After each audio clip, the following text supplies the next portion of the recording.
আল্লাহর হাবিব জিহ্বার মধ্যে যে তেলের ভাগ আসে, তেলের অংশ আছে, এটা তো রাসূলুল্লাহ অত্যন্ত চমৎকারভাবে বলছিলেন, কিন্তু আমি তো রাসূলের মতো এরকম দেখাতে পারবো না।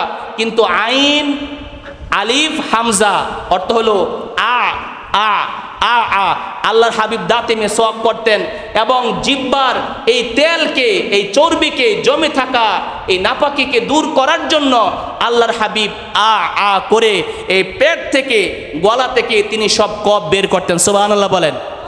আল্লাহর হাবিব বলছেন, যদি কেউ এভাবে মেসওয়াক করে তার শেষ নতিজা কি হবে, শেষ ফলাফল কি হবে, তার লাভ কি হবে? রাহমাতুল্লিল আলামিন বলেন, তার লাভ হচ্ছে যখন মালাকুল মউত চলে আসবে, হযরত আজরাইল আসবেন, তার লোহার হাতটা যখন মাথার মগজকে ভেদ করে কলিজায় চলে যাবে, কলিজাকে ছিন্ন বিচ্ছিন্ন করে পায়ের রগগুলো টেনে টেনে যখন ছিঁড়বে, দেখবেন যে মৃত্যু পথযাত্রী তার প্রথম পা ঠান্ডা হয়। ঠিক কিনা বলেন? প্রথম পা ঠান্ডা হয়, কারণ যেই রগের মধ্যে রক্ত থাকে না, যেই জায়গাতে রক্ত নেই, এই জায়গা ঠান্ডা, এটাই স্বাভাবিক।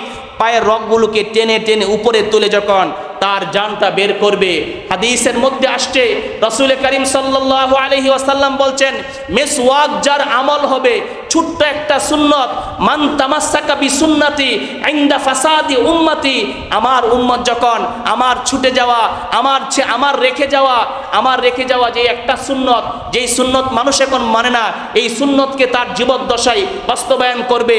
এই সুন্নত বাস্তবায়ন করার ফলে যে ব্যক্তি একটা সুন্নতকে ধারণ করবে, 100 গলা কাটা শহীদের নেকি আল্লাহ তার হায়াতে দান করবে। সুবহানাল্লাহ।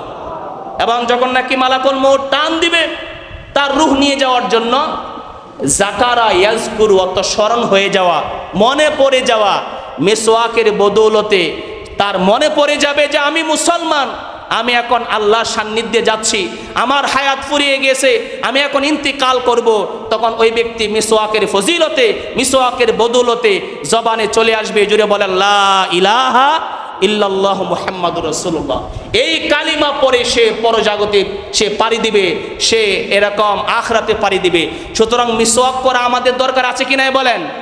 ব্রাশ করা আমি নিষেধ করি না, সকাল এবং রাত্রে যেটা ডাক্তার সাহেবরা বলে আপনি এই ব্রাশ করেন, কিন্তু ঘুম থেকে ওঠার পরে, নামাজের আগে, ওযুর সময়, ঘরে ঢোকার সময় রাহমাতুল্লিল আলামিন এই মিসওয়াক করতেন। সুতরাং এই মিসওয়াকটা আমরা সবাই করব তো ইনশাআল্লাহ? আমরা করব তো ইনশাআল্লাহ?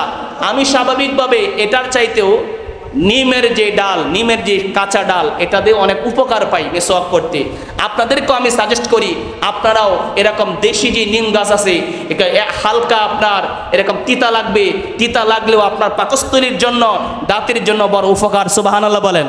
আল্লাহ তাআলা আমাদেরকে এই ফিতনা ফাসাদের জামানায়, এই সময় যখন এই মিসওয়াক ছুটে যাচ্ছে, এই মিসওয়াকের আমল নেই, রাসূল বলছেন যখন আমার একটা সুন্নত ফাসাদি উম্মতি, ফিতনা ফাসাদের সময় মানুষ ধারণ করবে, ওই ব্যক্তিকে আল্লাহ তাআলা 100 গলা কাটা শহীদের নেকি তার আমলনামা দান করবে। সুবহানাল্লাহ।